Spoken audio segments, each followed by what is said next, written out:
आइए सुनिए, देखिए, समझिए सनातन सत्य। जैसी दृष्टि वैसी सृष्टि, दृष्टि विज्ञान। कुदरत, कुदरती रचना एवं कुदरत के कानून से शाश्वत सुख की प्राप्ति। जोधपुर के परम पूज्य महात्मा उपासक प्रोफेसर डॉक्टर सोहन राज तातेड़ के निर्देशन में सनातन सत्य। जैसी दृष्टि वैसी सृष्टि, दृष्टि विज्ञान।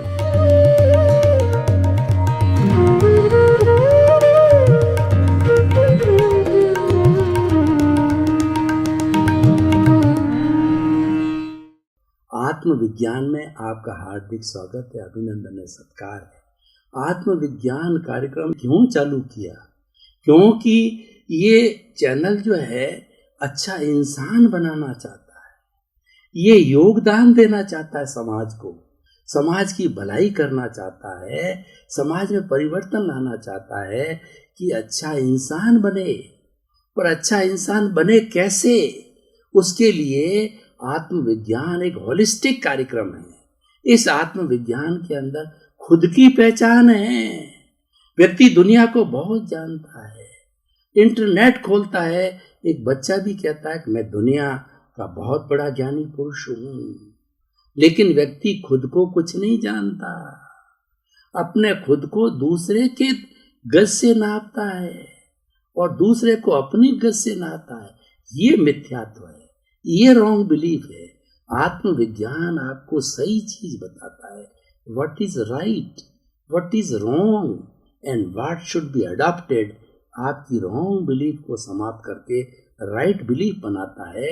उसी का नाम सम्यक दर्शन है, वही मोक्ष की नींव है और वही आत्मविज्ञान करता है। उसके लिए सही दृष्टि, सही सोच देता है, राइट विजन, राइट थिंकिंग देता है और नए नए विषयों के साथ एवरीडे नया नया विषय।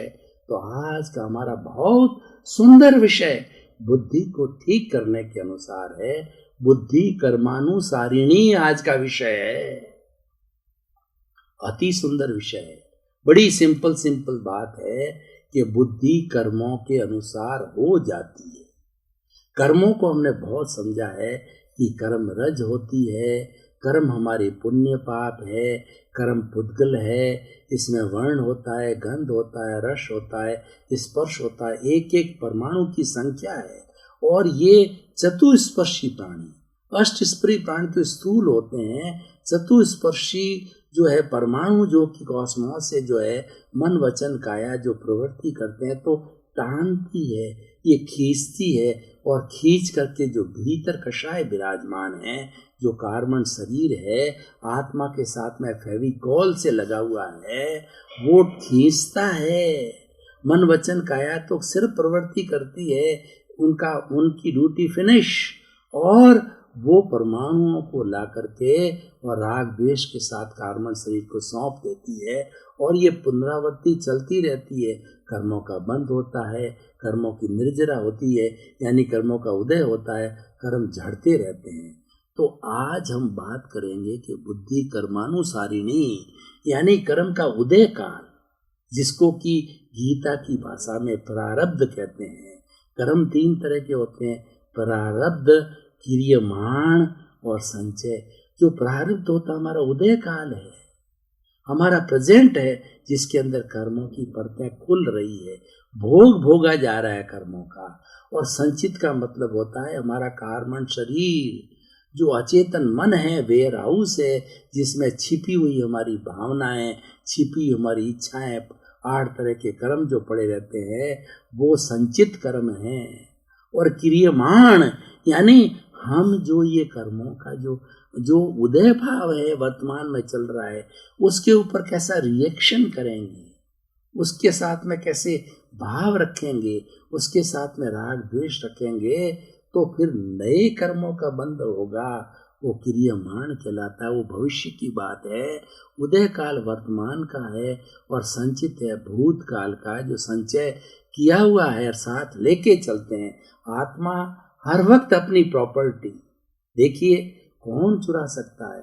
व्यक्ति चिंतित क्यों रहता है कि मेरा बैंक बैलेंस है, मेरा लॉकर है, मेरा गहना घर में रखा हुआ है, कोई चोर चुरा लेगा, कोई गवर्नमेंट रेड मार देगी। लेकिन आत्मा कितनी पक्की है कि अपने कारमंड शरीर को भव भवांतर में साथ लेके जाती, पीछे कुछ नहीं छोड़ती है।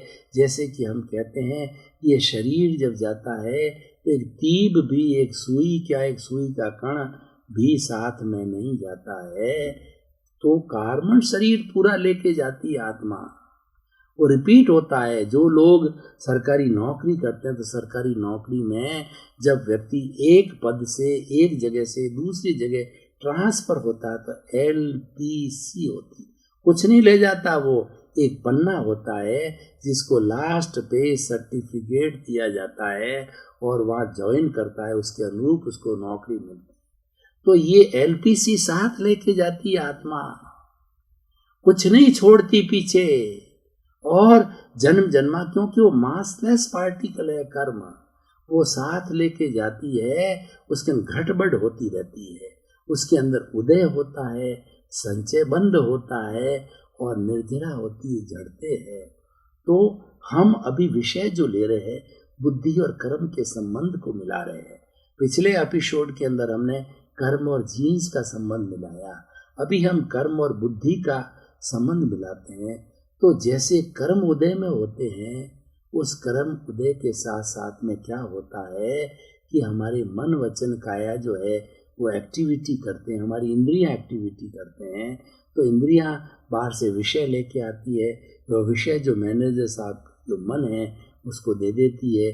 मन के दो कार्य होते हैं, एक कार्य होता है कि जो इंद्रियों के द्वारा विषय प्राप्त होते हैं उस पर संयोजना करना, और दूसरा कार्य होता है कि भूत की जो है वो स्मृति करना, वर्तमान का चिंतन करना और भविष्य की कल्पना करना, ये सारा मन का कार्य। लेकिन मन इन सब को लेके बुद्धि को दे देती है, बुद्धि को जज का स्थान दिया गया है, बुद्धि जजमेंट करती है। अगर बुद्धि सद्बुद्धि है, अच्छा जजमेंट देती है, कुबुद्धि है तो बुरा जजमेंट देती है। लेकिन बुद्धि भी बेचारी क्या करे, उसको सद और कुबुद्धि बनना उसके हाथ में नहीं है, वो तो कठपुतली है। किसकी कठपुतली है? कर्मों की कठपुतली है। कर्मों के इसीलिए विषय रखा गया है कि बुद्धि कर्मानुसारिणी, कर्म अच्छे हो जाते हैं तो बुद्धि सद हो जाती है, कर्म अशुभ होते हैं तो बुद्धि कुबुद्धि हो जाती है, बंधी हुई है। इसलिए कहा है कि रंग मंच ये जगत है और कर्म खिलावना हार, और नाना रूप बनाए के और चेतन खेलना। ये हमारी चेतना है, हमारी आत्मा है, और बुद्धि है बेचारी, ये तो रामलीला की तरह जो है वो अभिनव करती है, पर कराने वाला कोई और है। वो तो कठपुतली तो नाचती है, नचाने वाला जिसके पास धागा है वो नचाता है, ऊंचा करता है, नीचा करता है, को सुख को दुख देता है और कर्म देता झकझोर। उर्जत सुरजत आप ही और ध्वजा पवन के फेर। किसी भी मंदिर के ऊपर, चाहे राम का हो, कृष्ण का हो, महावीर का हो, किसी भी भगवान का, बालाजी का हो, किसी भगवान का मंदिर हो, उसके ऊपर ध्वजा को कौन फहराता है और कौन लपेटता है? वो तो पवन के फेर से लपटती है। तो उसी तरह हमको सुख कौन देता है? हमको सुख शुभ कर्म देते हैं। दुख कौन देता है?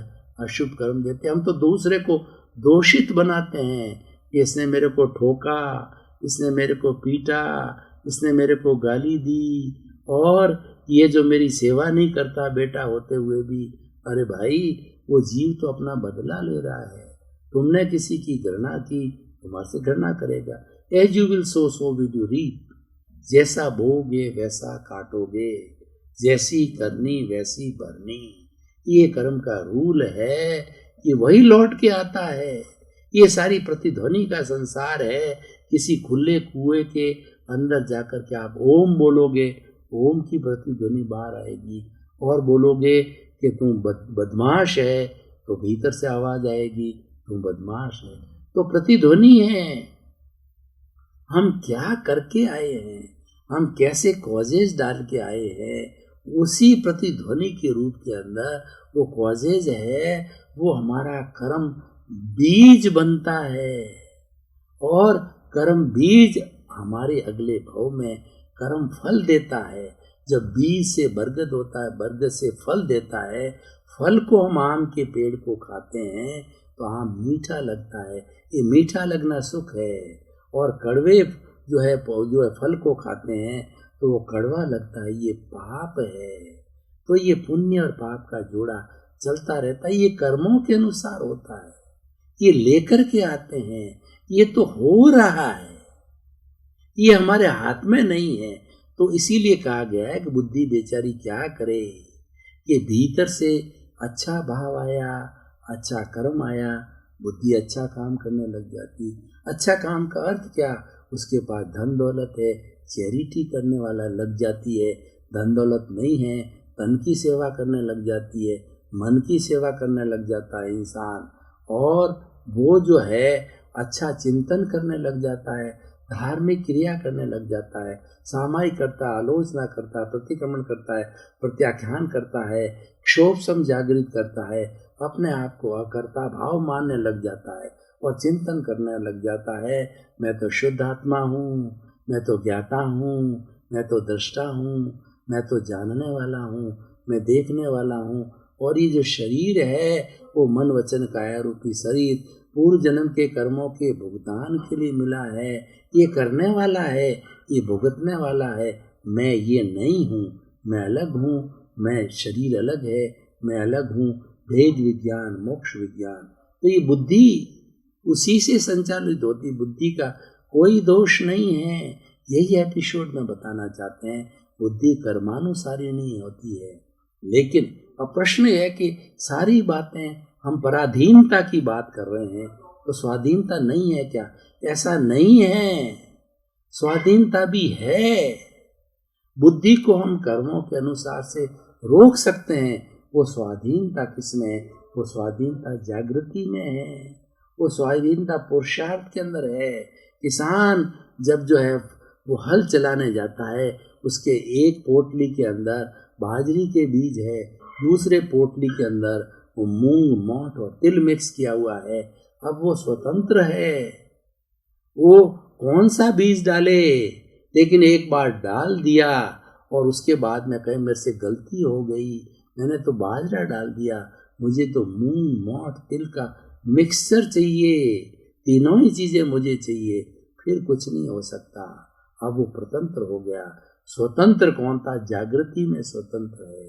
जागृति मैंने आपको बताई, आत्मचिंतन करना जागृति है, प्रज्ञा को जागृत करना जागृति है, समता भाव में रहना जागृति है, 5 आज्ञा के अंदर रहना जागृति है, संवर करना जागृति है, अच्छाई के पलड़े में रहना जागृति है। बुराई तो हो रही है, उसमें आप क्या करो? ये तो लेके आए हो, ये तो हो रहा है, उसको कुछ नहीं कर सकते आप तो क्या कर रहा हूं, वो जागृति है। होना जागृति नहीं है, वो स्वतंत्रता है। करना जागृति है, तो जागृति में रहिए, ये पुरुषार्थ है, ये आपके हाथ में, ये स्वतंत्र है। पुरुषार्थ करोगे तो आप जो अपनी बुद्धि को जो है अच्छी तरफ मोड़ सकते हो। जैसा मैंने आपको पहले बताया था कि शुभ और अशुभ भाव भीतर से आते हैं। जो व्यक्ति जागृति में रहता है, जो व्यक्ति क्षोभ सब में रहता है, जो व्यक्ति आत्मचिंतन करता है, जो व्यक्ति आत्मविज्ञान को जानने वाला है, जिसकी सही दृष्टि सही सोच है, राइट विजन राइट थिंकिंग है, तो ज्ञान को अप्लाई करेगा। ज्ञान को अप्लाई करने का अर्थ यह है कि हमारे गंगोत्री से अशुभ भाव आ रहे हैं, लेशाएं आ रही है। कौन सी लेशा? कृष्ण नील और कापोत लेशा आ रही है, वो डल कलर की, काली नीली और जो कबूतरी कलर की आ गई है। हमको मालूम पड़ गया कि ये आ रही है, क्योंकि हमारे से कोई छुपा नहीं है, क्योंकि भीतर प्रभु है, प्रभु से कोई चीज छुपी नहीं है। जब ये आ रही है तो हमारी जागृति किसमें है? हम जागृति कर सकते, पुरुषार्थ कर सकते। हमने उसके सामने शुभ लेशिया को खड़ा किया। हमारे किसी घर के अंदर किसी भी बदमाश व्यक्ति ने कब्जा करने के लिए एक दादे को बिठा दिया और हमारी ताकत नहीं उस दादा से लोहा लेने लड़ने की, लेकिन हम जागृति रख सकते हैं। वो क्या जागृति है? हमने उससे बड़े दादे को खड़ा कर दिया घर में, तो बड़े दादे को देख करके छोटा दादा भाग जाएगा, यानी हमारा क्षोभ सम जागृत हो गया। हम उसके अधीन नहीं हुए। उसके अधीन रहते तो हमारी भोगावली थी, हमारा उदय था। हमने जागृति की, बड़े दादे को खड़ा किया, तो शुभ भाव है, बड़ा दादा है। तो छोटा दादा जो अशुभ भाव आ रहा है, बड़े दादे को शुभ भाव को देख करके वो भाग जाएगा। भाग जाने का अर्थ यह है कि भुगतान तो होगा, वह आत्म प्रदेशों में भोग लिया जाएगा। आपको मैं उदाहरण के द्वारा पेश करना चाहता हूं कि बुद्धि को हम कैसे सद्बुद्धि बना सकते हैं, कर्मों के अधीन नहीं रख के। देखिए, एक व्यक्ति को कैंसर का पीड़ित है, भयंकर वेदना चल रही है, और उसके अंदर वो तन्मयाकार हो जावे, उसमें घुल मिल जाए, तो चिंतन करेगा ये दर्द हो रहा है, वो क्या है, जो है वो दीमक की तरह भीतर खा रही है। और जहाँ कोई भी कीड़ा काटता है, मच्छर काटता है, तो उस जगह पर जो है वह खून चूसता है, तो वहाँ पे खुजली आती है, हम खुजलाते हैं तो बड़ा दर्द होता है। तो ऐसे असंख्य कीड़े भीतर दीमक खाते होते हैं, तो कितनी वेदना होती है। दीमक एक अच्छी नई लकड़ी को खा जाती है, तो वो शरीर के एक एक अंग को काटती है, तो कितना दर्द होगा। अब देखिए, हम सम्यक दर्शन की बात कर रहे हैं, हम भेद विज्ञान की बात करते हैं, तो हमने क्या किया कि एक अच्छा टेप रिकॉर्डर लगा दिया। उस टेप रिकॉर्डर को 10-12 घंटा चलेगा, प्रभु की स्तुति करेगा, और जो मरीज है उसकी इच्छा वाले भजन सुनाए, चाहे राम के सुनाओ, कृष्ण के सुनाओ, महावीर के सुनाओ, 24 सुनाओ, आराधना कराओ, कोई भी अच्छे भजन जो उसको लगते हैं, तो उसके अंदर वो भजनों में तन्मयाकार हो गया। तो भीतर दर्द चल रहा है, वो दर्द अपना काम कर रहा है, वो तो मौत से उसको नींद आ जाती है, भजनों में लुप्त हो जाता है।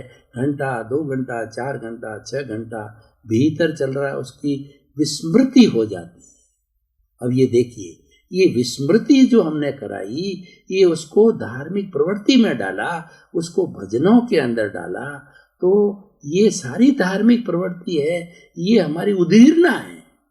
हमारे जो कर्म उदय में आ रहे हैं, उस कर्म उदय को जो है हम इनवाइट करते हैं, सब आइए, जल्दी आइए, मुझे मुक्ति जाना है। क्योंकि एक एक कर्म का छुटकारा जब तक हिसाब पूरा नहीं करेंगे, महावीर की जो 12.5 साल की जो तपस्या थी, वो मौन तपस्या, उदीरना की तपस्या थी। उन्होंने अपने आत्म प्रदेशों में जाकर के अपने शरीर के एक एक पुद्गल को देखा, एक एक कोशिका को देखा, और वो ज्ञाता दृष्टा बन करके रहे कि ये करने वाला है, ये भोगने वाला है। और जितने जितने कर्मों की उदीरना की, इनवाइट किया कि कानों के अंदर कीड़े ठोके, संगम ने एक रात्रि के अंदर मारणांतिक जो है कष्ट दिए, और कई ग्वालियों ने भगवान के दोनों पैर जो ध्यान में, जब वो जो ध्यान कर रहे थे अपने शरीर के पुद्गल को देखने का, उन्होंने 12.5 वर्ष के अंदर अपने शरीर के पुद्गलों को देखा। उन्होंने बाहर कुछ नहीं देखा, दुनिया को नहीं देखा, उन्होंने भीतर क्या चल रहा है, मेरे कर्मों का उदय क्या कर रहा है, मैं ज्ञाता दृष्टा हूँ, शरीर अलग है, ये भुगतने वाला है, ये करने वाला है, मैं तो अनंत ज्ञान वाला हूँ, मैं तो अनंत दर्शन वाला हूँ, अनंत शक्ति वाला हूँ, मैं तो सुख का धाम हूँ, मैं तो देख रहा हूँ। ये महावीर का शरीर का जो पुद्गल है, उसको मात्र देख रहा हूँ, जानो 12.5 साल लगाए, और जितनी उसके भीतर उदीरना की कर्म आते गए, तो वो क्या था, उन्होंने बड़े दादे को खड़ा कर दिया, प्रतिरोधात्मक शक्ति डाली। वो प्रतिरोधात्मक शक्ति ज्ञाता दृष्टा भाव है, अकर्ता भाव है। जैसे कैंसर के मरीज को भजन सुलाया, उसी तरह हम धार्मिक प्रवृत्ति के अंदर चल जाते हैं। ये सारी धार्मिक प्रवृत्ति हमारी उदीरना है, हम इनवाइट करते हैं कर्मों को, प्री मैच्योर कर्मों को इनवाइट करें, आप आ जाइए, और हमको चुकारा करना, चुकारा करे बिना मुक्ति नहीं है। कोई व्यक्ति अगर दिवालिया हो गया है, उसको साहूकार बनना है, तो जिस के साथ में लेन देन है, ये बात अलग है। उन सबको बुलाए, 50 लोग हैं, लिस्ट बुलाए, उनकी मीटिंग करे कि भाई मेरे पास के अंदर 5 करोड़ की संपत्ति है और आप 10 करोड़ मांगने वाले हो, तो 50% मैं करबद्ध निवेदन करता हूँ, सब 50-50% करके, और आप एक पंच मंडल डाल दीजिए और मेरी इसको जो संपत्ति मैं दस्तखत कर देता हूँ, आप सेल करके और मुझे मुक्त कीजिए, मुझे दिवालिया से साहूकार बनाइए। तो हमारी सारी धार्मिक कार्य यही है कि 84 लाख जीवा योनि के प्राणियों से हमने किस किस को कष्ट दिया है, किसको दुख दिया है, उन सबको आह्वान करिए। उनको आह्वान किया जा सकता है क्योंकि हमारी जो आत्मा है, ये आत्मा जो है शुद्ध आत्मा है और अगले की भी आत्मा है, वो शुद्ध आत्मा है, तो वो हमारी बात को जानता है टेलीपैथी से, और उसको अव्ययवाद आत्मा कहते हैं। सारी आत्मा अव्ययवाद है, उसकी मूल आत्मा के अंदर दुख देने की प्रवृत्ति नहीं है। आप उसका ध्यान करो, उसका आह्वान करो, अप्रत्यक्ष रूप से सारी हाजिर हो जाती है। उनसे प्रार्थना करो शुद्ध हृदय से, बच्चा बन करके, कि मैंने जो आपको कष्ट दिया है मुझे क्षमा करो, क्षमा करो, क्षमा करो, और सब मुझे एनओसी दो, मैं आप सबको एनओसी देता हूँ। तो ऐसा करने से क्या होता, हमारी बुद्धि ऑटोमेटिकली वो कर्मों के अनुरूप चल रही थी, तो हमने उदीर्ण किया, हमने जो है जो चल रहा है उसको ज्ञाता दृष्टा से भेदा, तो बुद्धि सद्बुद्धि हो जाती है। जो कुभाव आ रहे थे वहाँ पे हमने शुभ विचारों को, शुभ भावों को खड़ा किया, तो अशुभ भाव शुभ में बदल गए, और अशुभ भाव का भुगतान निश्चित होगा। पर वह आत्म पर देखिए, 2 बातें अवश्य समझिए कि हमारे 2 तरह के भुगतान होते हैं। अब जो कैंसर का मरीज जिस तो भजन सुन रहा था, उसको दर्द नहीं हो रहा था, भुगतान चल रहा था, वो भगवान भुगतान आत्म प्रदेशों में हो रहा था, उसको मालूम नहीं है, लेना देना वही हो रहा था। कैसे हो रहा था, मैं आपको उदाहरण दूं कि एक व्यक्ति अगर बच्चा पढ़ रहा है, उसको नोटिस मिल गया कि तेरे जो फीस नहीं भरने से जो इसको निकाल दिया जाएगा, एक सज्जन पुरुष, देवता पुरुष ने गुप्त रूप से वो पैसा भेज रहा है और बच्चा पढ़ रहा है, बच्चे को मालूम ही नहीं कि मेरी फीस कौन भर रहा है, यानी उसका भुगतान हो रहा है, उसको मालूम नहीं। ठीक उसी तरीके से हमारा भुगतान आत्म प्रदेशों में हो रहा है। शरीर को कष्ट नहीं होता है, शरीर के साथ जुड़ने से, आर्त ध्यान करने से, शरीर से तन्मयकान होने से शरीर को दुख की अनुभूति होती है।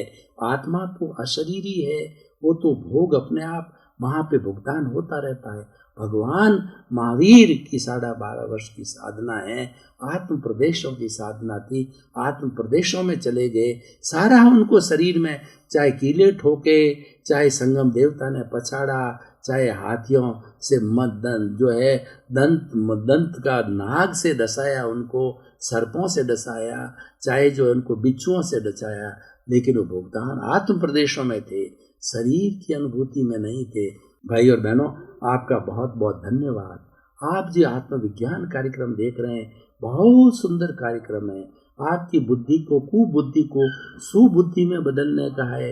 ये संस्कार देने वाला कार्यक्रम है। बच्चे देखे, बूढ़े देखे, युवा देखे, महिलाएं देखे, युवती देखे, नेता देखे, लेखक देखे, सभी को अच्छे विचार देने वाला है, क्योंकि ये स्वयं पर बनाया हुआ है। ये दूसरे के देखने के लिए नहीं बनाया है, खुद के दोषों को देखने के लिए कार्यक्रम बनाया गया है। दूसरे के दोष तो हम बहुत देखते हैं, दूसरे को दोषित बहुत देते हैं, दूसरे पर दोषारोपण बहुत करते हैं, लेकिन आत्मविज्ञान में जो है हमें खुद के दोष देखने हैं, किसी को दोषित नहीं देखना है। खुद के दोष देखेंगे तो हमारी सफाई होगी, हमको राइट विजन मिलेगा, राइट थिंकिंग मिलेगी, साइंस ऑफ सोल मिलेगा, और हमारी रॉन्ग बिलीफ हट के राइट बिलीफ होगी। इसी क्रम में आपका जो है वो जीवन आनंदमय हो, मंगलमय हो, सुखमय हो। आपके प्रति मंगल भाव।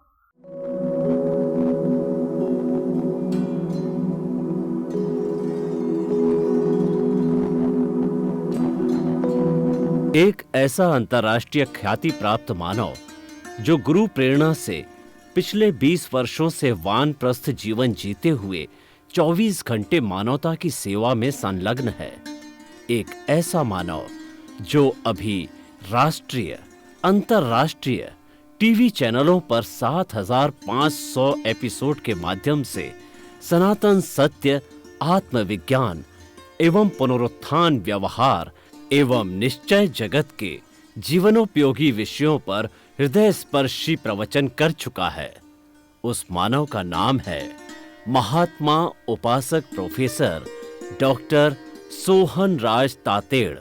प्रोफेसर तातेड़ द्वारा योग, दर्शन, शिक्षा विषयों पर रचित पीएचडी स्तर के 250 शोध ग्रंथ भारत के 100 प्रतिष्ठित विश्वविद्यालयों में शोधार्थी पढ़ रहे हैं तथा वे सभी शोध ग्रंथ वहां की सेंट्रल लाइब्रेरियों में उपलब्ध हैं। महात्मा सोहन राज ने अभी तक हजारों स्कूलों, कॉलेजों, विश्वविद्यालयों एवं संस्थाओं में सेमिनार, वर्कशॉप, कैंप लगाकर लाखों विद्यार्थियों को योग, दर्शन, शिक्षा का प्रशिक्षण देकर उन्हें सुसंस्कारित किया। डॉक्टर तातेड़ ने भारतीय संस्कृति उत्थान के 4000 से अधिक समसामयिक विषयों पर आर्टिकल लिखकर ऑनलाइन जर्नल, पत्रिकाओं, वेबसाइट्स पर प्रकाशित किया, जिसका उपयोग लाखों पाठक कर रहे हैं। उपासक तातेड़ के 5000 से अधिक आज का सुविचार, आज का शुभ संदेश, आज का मंगल भावना योग आदि चिंतन websites, Twitter, blogger, Facebook, YouTube माध्यमों से लाखों लोग अपना जीवन निर्माण कर रहे हैं।